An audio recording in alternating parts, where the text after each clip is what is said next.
You are listening to Build, Excite, Equip, easy change management for project teams. I am your host, Nicola Graham, coming to you as a business change manager, entrepreneur and author, as well as discussing top tips and tricks for project teams to use to improve your project adoptions. Let's get started. Hi everyone and welcome to this week's podcast. I am delighted to introduce my wonderful guest joining us for our podcast today. I'd like to welcome Richard Carson. Richard Carson is the author of The Book of Change and he is an organisational change management expert. So hi Richard. Hi, welcome to the podcast. Yeah. Yes, good, thank you. Good, thank you. The rest of the world is watching the football as we speak, the rest of the UK is watching the football as we speak. So it's obviously a big thing for us here in the UK. But for our listeners, Richard, why not, would you mind giving us an introduction about yourself? Who are you? Okay.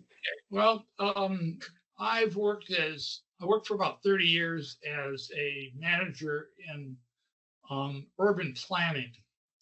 And I worked for 3 governors in the state of Oregon as a policy advisor on economics and environmental issues. And my last job, I was in the government. I was managing 165 people and $17 million a year. And I was brought into an agency that was in a lot of trouble. They were disliked by developers. They were disliked by citizens. And usually it's one or the other. When you got both, you're in real trouble. So I was convinced to bring in a consulting company that did performance audits.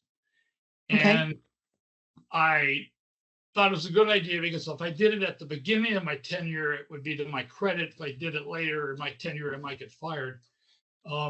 So I learned, I was intrigued by that process. It was really great, worked out very well. And I quit the government and went to work for this company doing performance audits. And I did performance audits in 4 Western states in the US for 10 years. And at some point, one thing I need to mention is I was so interested, I went back to university, a tier 1 research university, and did my doctorate work in organizational psychology. At the same time, I was doing consulting work. And I reached a point where I was not happy about doing performance audits. It didn't deal with organizational culture, organizational health. And my book was a result of my dissertation, and I left the company and went out on my own. So here I am. I've written the book. I do consulting work on organizational change management, and that's how I got here. Amazing, thank you. And you, so am I right in saying that it was actually your consultancy work that drove you back into education as such and learning more around change? Yes. Wow. So it was the simultaneous doing the work in the field on the ground with organizations that had problems, and at the same time doing my research into the change management field and the different models. So I was actually, in a sense, able to kind of think and apply what the educational piece, the academic piece, to the consulting piece. Amazing. And Richard, you mentioned already that you've written your book. So your book's titled The Book of Change, and it essentially provides a deep dive into the development and the implications of the new organisational change management, which you obviously have labelled as PSOCM. Would you give us a little bit of an introduction as to exactly what that is? Well, it's people's sustained organizational change management. The thing about change management in organizations is they consist of people. And you really have to understand the people and the culture of an organization in order to help it. So the process is 3 phases, 10 steps, and 39 activities. And it is probably the most detailed process available since the field was created in 1947 by Kurt Lewin. I looked at 22, well, more than 22. I narrowed it down to 22 models that I thought were actually worthwhile. I looked at more than that. Probably did. The book itself has a couple hundred research citations. So I set the book up both as it's comprehensive, systematic. It can be done in total, or you can use discrete activities if it fits what you need to do. So it isn't. It sounds overwhelming, but it is very step by step, and there are discrete sections.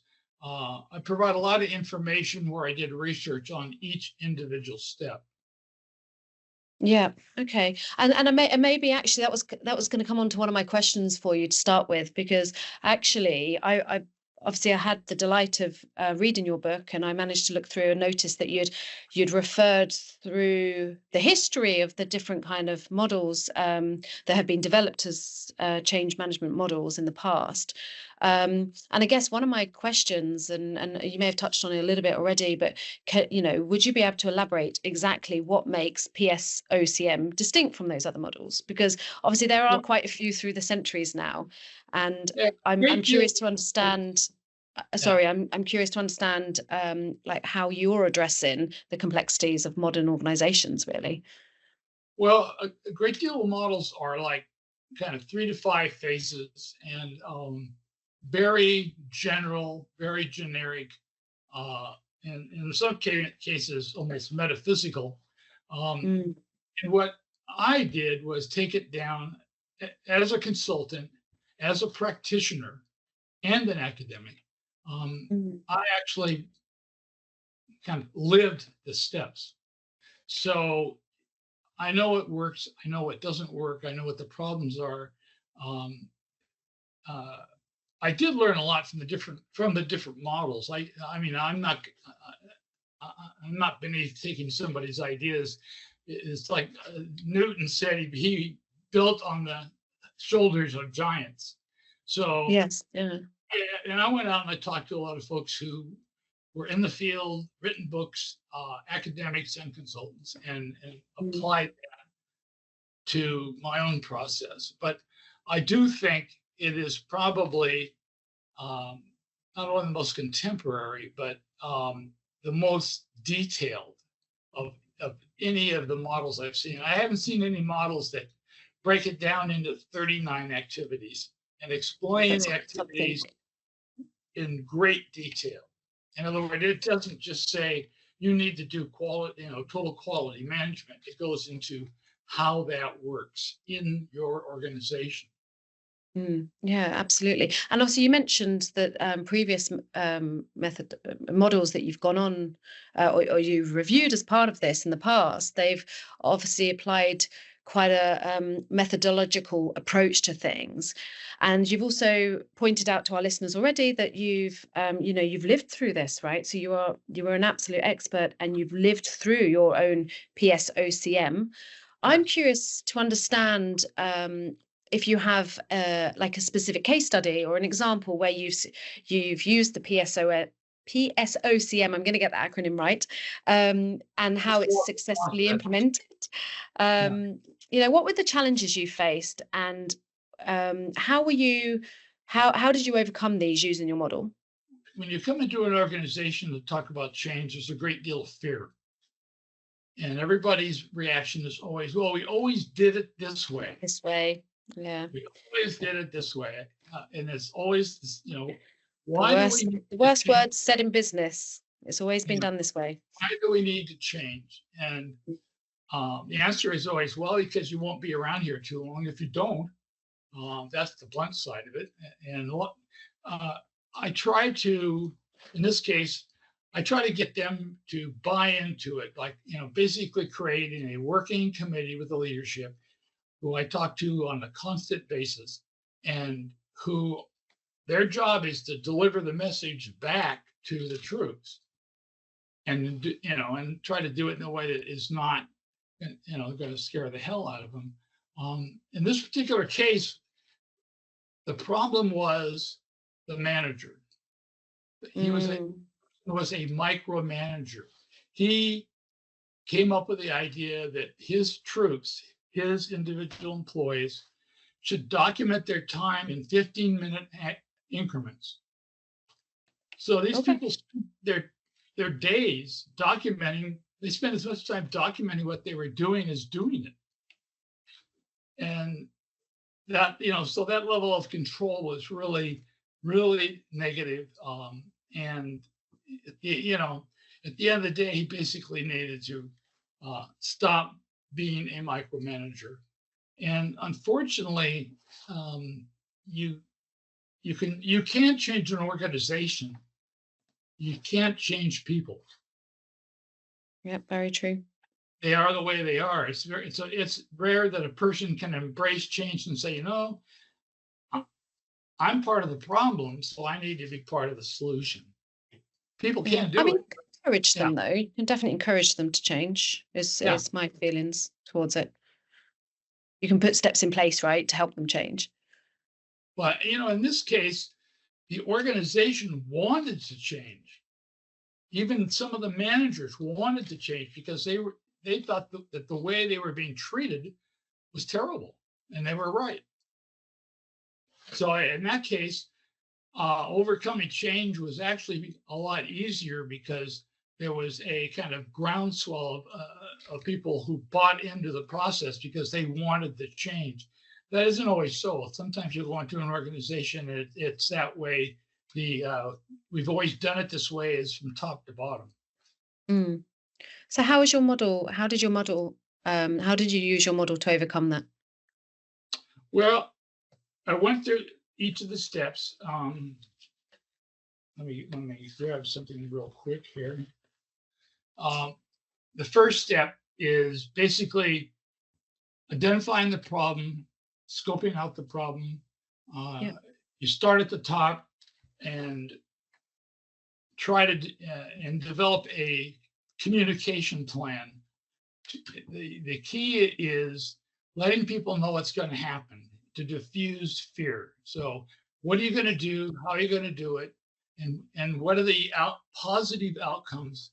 So that in terms of communicating it, you kick off the program. You have a meeting with the leadership. I actually set up teams of people around activities. So whatever the activity was, I put together a group of people. I said, this is your job. You need to figure this out. You need to implement it. So I got buy-in across the board from different teams because they were, instead of sitting there getting fearful, they're going to get beat up. They were part of the process. There's the whole collection assessment process. Then getting feedback from stakeholders. I went out into the field and sat down with people who were identified through different processes, both external and internal, to, people appreciate it when you ask them what they think. And so going out, that in itself, going out into the field, talking to stakeholders, really helped change attitudes about the organization. It's like, wow, somebody cares. Somebody's actually listening to me about what I think the problems are. So then implementing change, you need to develop a preliminary diagnosis, design interventions. I actually came up with a model for doing diagnosis. It was a medical diagnosis model, but from the National Institute of Health. And what I liked about it was like I said, organizations consist of people. And how organizations function is very similar to how people function. So being able to do a medical diagnosis as an organizational diagnosis was really, I really liked it and worked really well. I can go into that just later, but given that, then I move on to doing process mapping, re-engineering, using the individual groups and their specific tasks about, so what do we do? What do we do that's different? How do we change process, culture, expectations?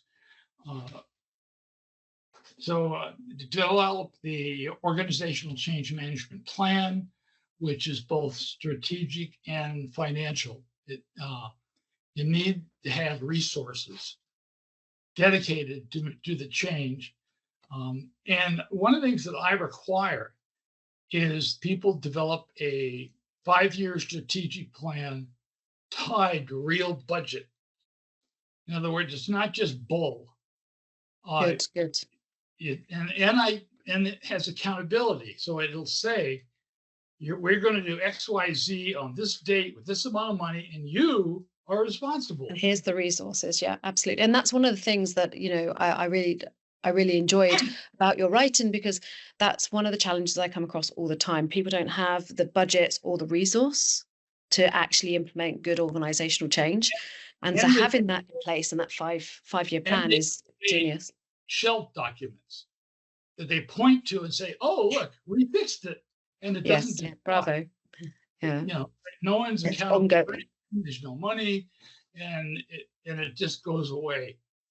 And then that creates, over time, a real backlash, because people say, the stakeholders say, this was bull. So anyway, there's a whole series of ways to lock in change, and then finally maintain change. And again, that's having the 5-year strategic plan and going back to that.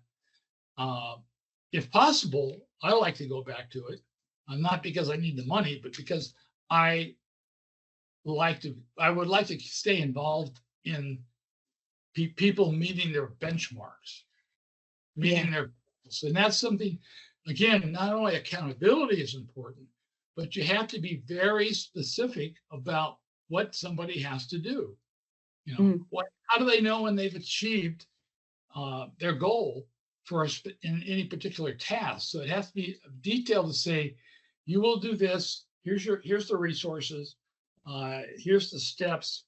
Here's the dates, and you need to report back to us on what happened. And then the document becomes more than a document. A strategic plan, becomes a living document that people have to actually do something with.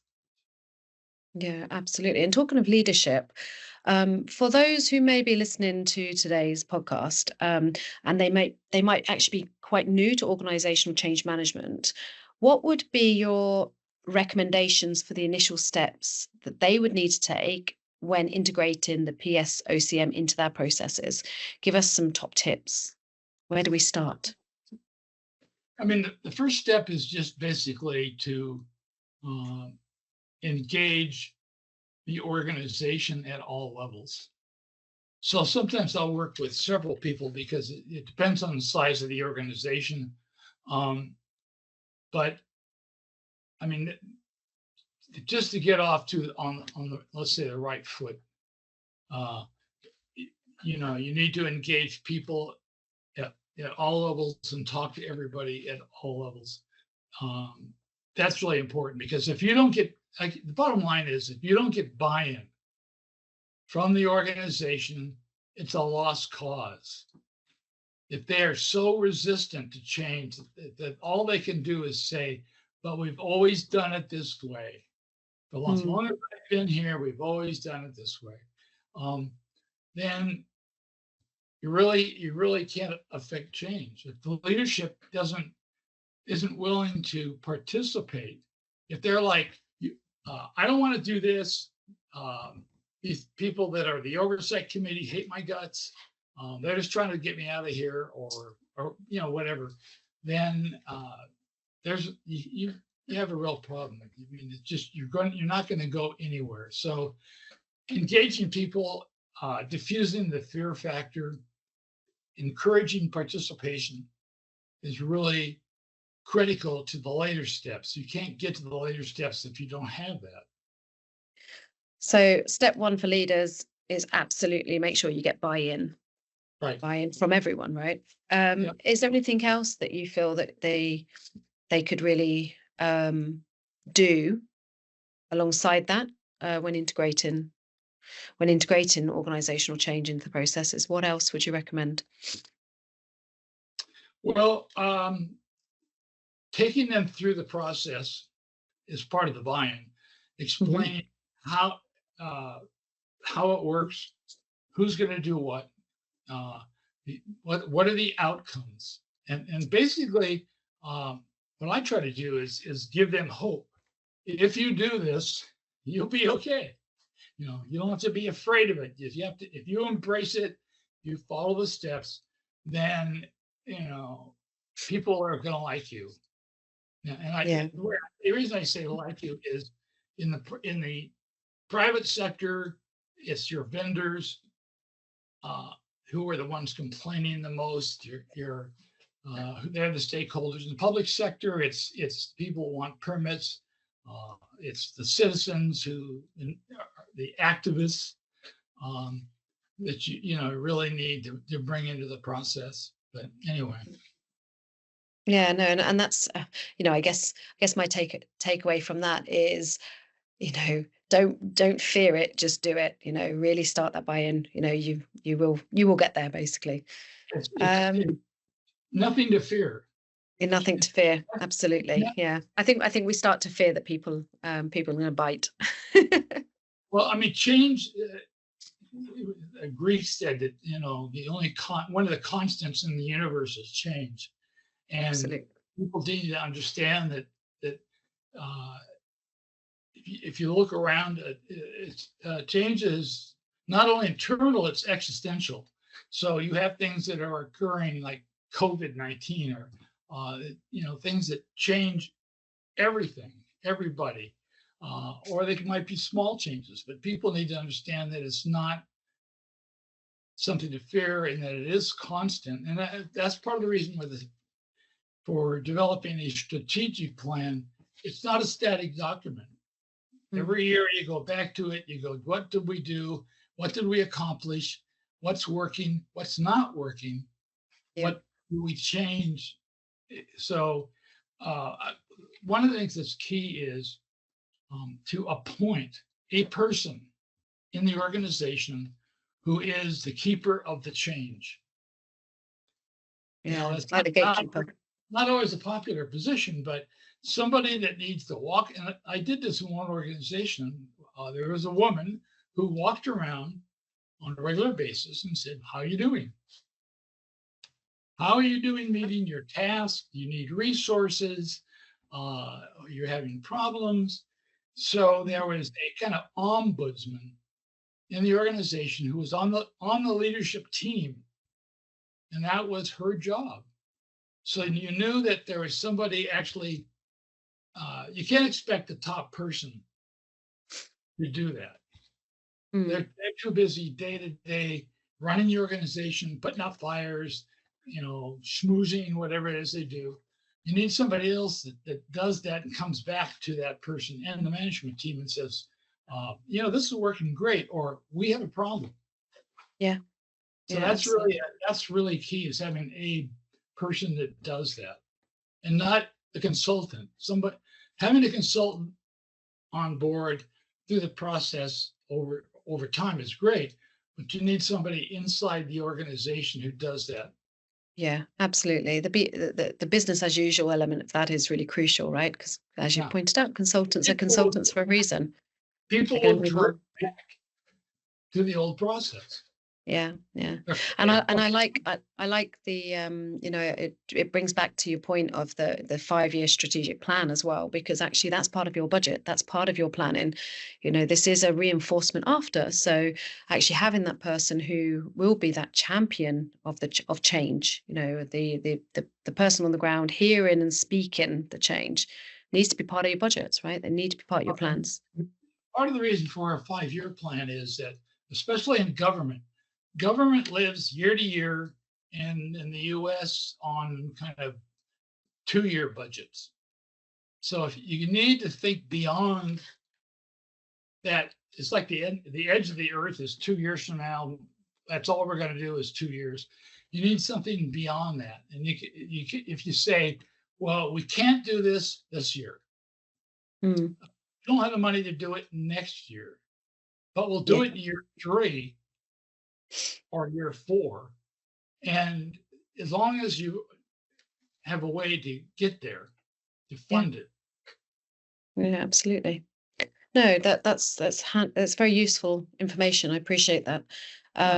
Richard, the many of our listeners here today are actually very avid listeners to my journey of writing a book myself. As you know, I've written my own book, and I think it would be great. I appreciate you've shared a little bit before as to kind of how you fell into writing the book, but would you be comfortable sharing with us today the path that you took in writing your book and how you developed your model? I'm really keen to hear things like the challenges you faced, the milestones you celebrated, and I guess any insights that you have as part of your process. Okay, well, part of it is I come from a family of writers. My grandfather wrote novels, and he wrote books on how to write books. Oh, wow. Right? Yeah, I know. So you had all of the expertise around you then. Didn't make a lot of money at it because most writers don't. But Too true. So my daughter got her degree in journalism, and she writes. So I write. I've written over 100 articles for national, international publications, magazines on a variety of subjects, starting in urban planning and then kind of graduating to organizational change. So I wrote all the time.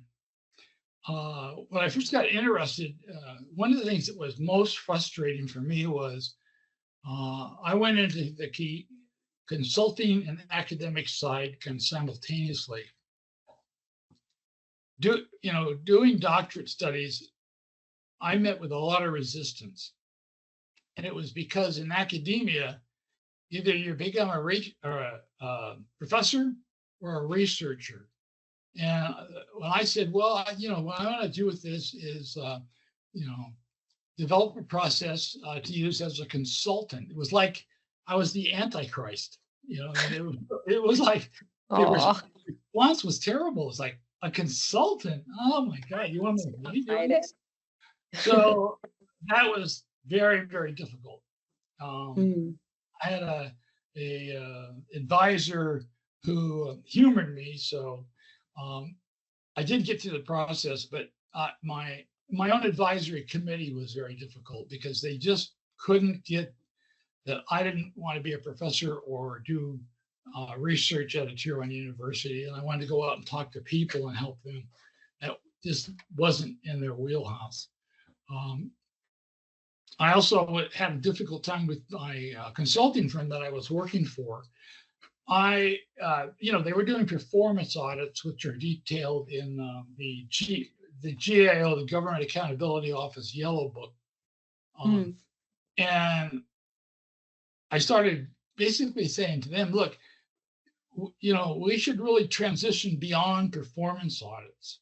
We should look at changing organizations, their health, their culture. We should do organization change management. And the response I got was, no, we're not interested. So that's when I basically, on the academic side, I just started writing the book because I wanted to take everything that I was learning from in the field and academics, and I wanted to develop something that could be used by people in organizations and change managers, by both. So that's kind of how I ended up writing the book, because I'm a compulsive writer, and I wanted to move beyond the restrictions that were being placed on me. Yeah, no, that's fair enough. And then you mentioned that you're a compulsive writer. Yeah. this leads on to one of my other questions I had for you, which was around the process of writing a book. Obviously, the listeners are now hearing quite the expert when it comes to literature and a family full of writers. Could you walk us through the process of writing the book? How did you organize it? How did you prioritize your content? Obviously, it's such a detailed, complex model in the first place. How did you structure it, Richard? My approach is one that it's kind of how the Japanese approach problems. It's from the outside in. Okay. I didn't start with individual detail and get kind of bogged down in the minutia. What I did was first try to develop a framework that I thought would work. So from the research and the models I looked at, I started to develop a framework. And in terms of what I thought would work, what I didn't think would work, and then kind of compartmentalized it and started working on discrete pieces of that. Now, sometimes I back up and I would say, well, look, the overall organization of this model is this, but something's not right here. Something's not working, and go back and change the kind of broad view. But that's how I did it. I developed an outline of the process, and then spent a lot of time researching the detail of individual steps. For example, things I didn't totally understand, like process reengineering, BPR. What is that? How does that work? That is a fairly recent innovation. Lots of people have written about it one way or the other. So anyway, I researched each individual task and changed it as needed. And that leads to a thought provocation from me here, which is obviously you worked from the inside out. You created this model, and you talked about kind of having to navigate this data and research that. How did you find navigating? Because obviously there's a lot of existing literature that would obviously contribute to your model. I mean, how did you sift through that? Like, how did you work through it? Well, I did what it's called a literature search, literature review. That's something they actually teach you. You get courses in how to do that. Academically, how do you do a literature search? One of the things that is marvelous now, of course, is the internet. It would have been 20 years ago, you'd spend your days in a musty library. Well, your grandfather's years would have been doing that, right? Order books from someplace far away, waiting for it. Yeah. So with the internet searches, it was great. I mean, you could pull up a book, go to the citations. You could pick out what you needed, go to that and find that. And Sally, I ended up, I don't know how many hundreds I searched, but I ended up with a couple hundred specific citations. But that was really the process. Each time I would start with an internet search, find publications, articles that may or may not be relevant. Just because it uses the word change doesn't mean it's going to be of any use. Yeah. So go in and basically, I have files upon files of, because of my age, I guess I'm still into hard copy.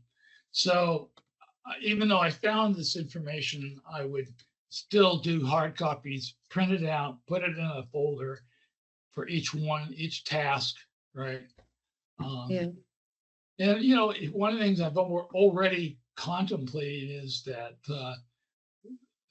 things are changing enough that I contemplated it originally, but artificial intelligence, robotics, I talk about that in the book, in the kind of preliminary introduction, but it's now quickly becoming a reality.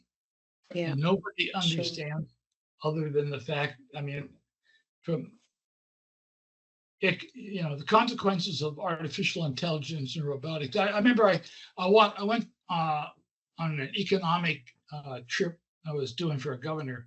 I went through a Ford plant, and I was amazed at how little people were doing. It was all robots. Robots building, robots did Manufacturing. robots attached. It was just amazing. And, I think the United Nations talks about the fact that artificial intelligence and robotics could lead to like 80% unemployment. Okay. It's going to wipe out the service industry and almost entirely when it comes to, you drive up to McDonald's, there's not going to be a person there. Now, what it's going to create in its place is probably a whole new leisure class of people who will need things to do because they won't be working on a job. Maybe they'll become writers. I don't know. So creatives more. There's things to contemplate in terms of what changes that are coming. No, that's fair enough. I imagine it'd be interesting while you was talking about the hundreds of publications. I'm also thinking, my goodness, if you've got hard copies of all of those, you probably need a big room to store them all. I killed a lot of trees in the process. Yeah. One of the things that when I was a kid, I used to read books by Asimov, Bradbury, Heinlein, and if you think about it, like Star Trek, everything in Star Trek came true.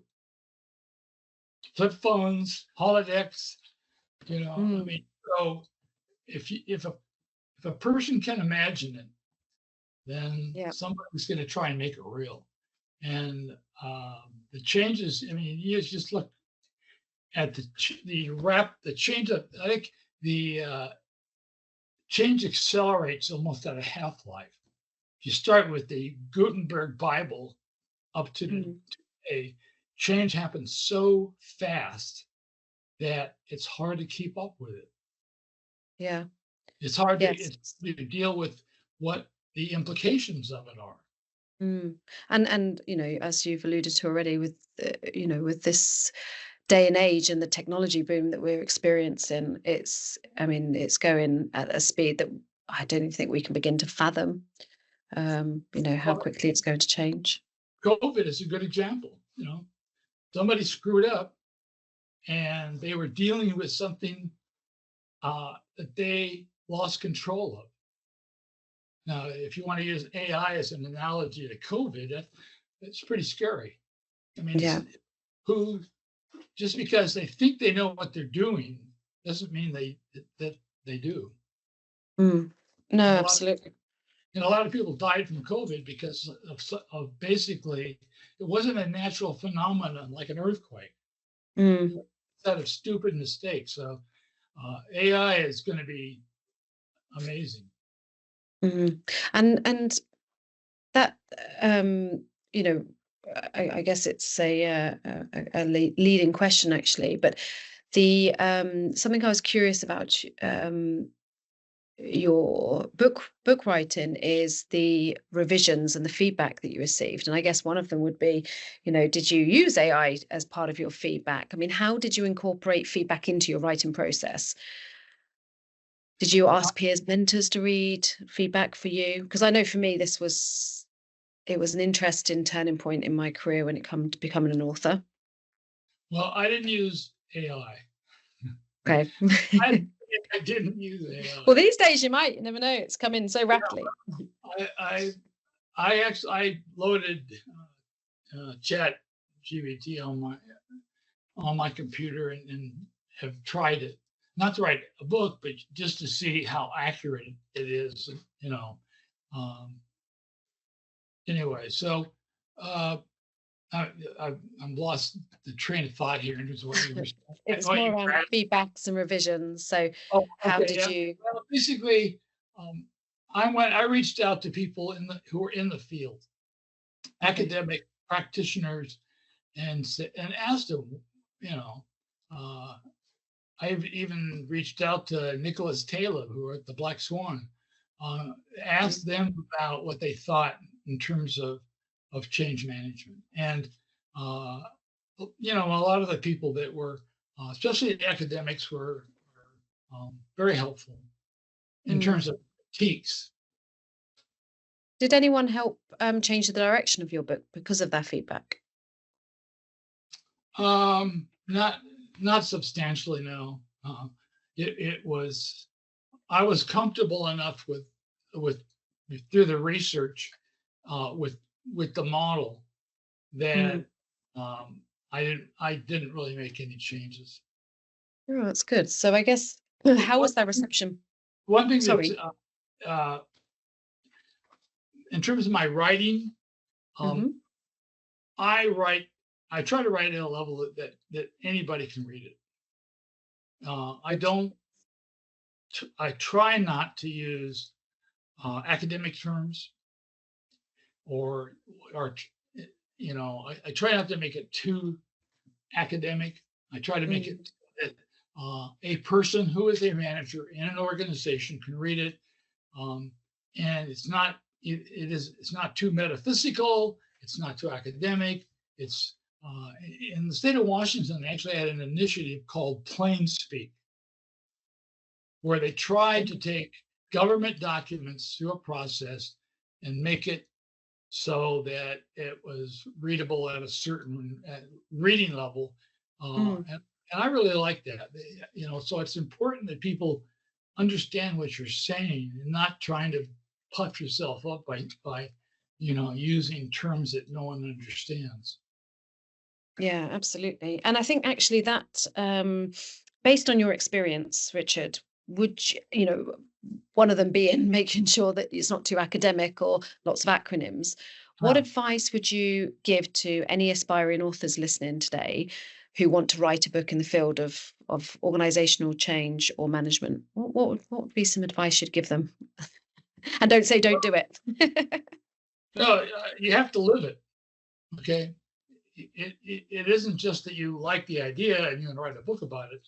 If you need to really live it, work it, as a practitioner, as an academic, as a consultant, that's really important, because if you haven't gone through organizational change, good and bad, right?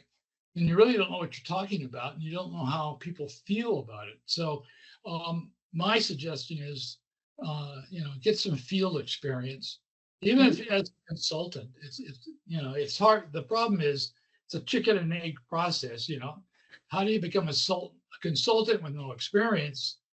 Yeah. Right?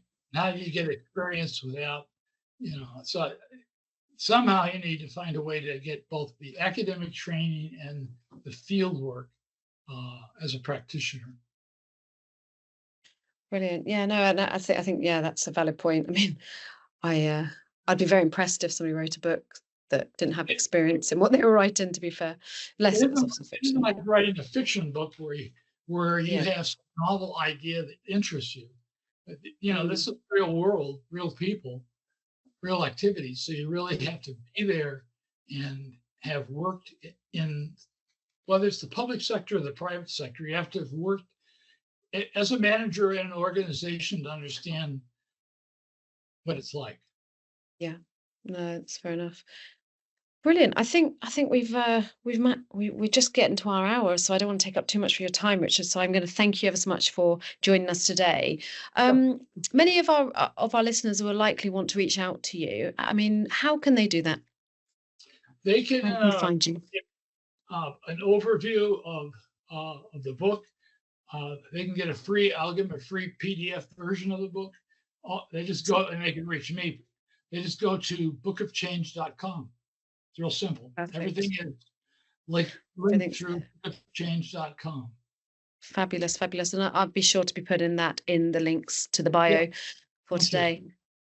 So thank you so much today, Richard. I really appreciate talking to you. It's been really insightful, and I again enjoyed your book. Obviously, I've got the PDF version. I'll have to get the hard copy for my my collection as well.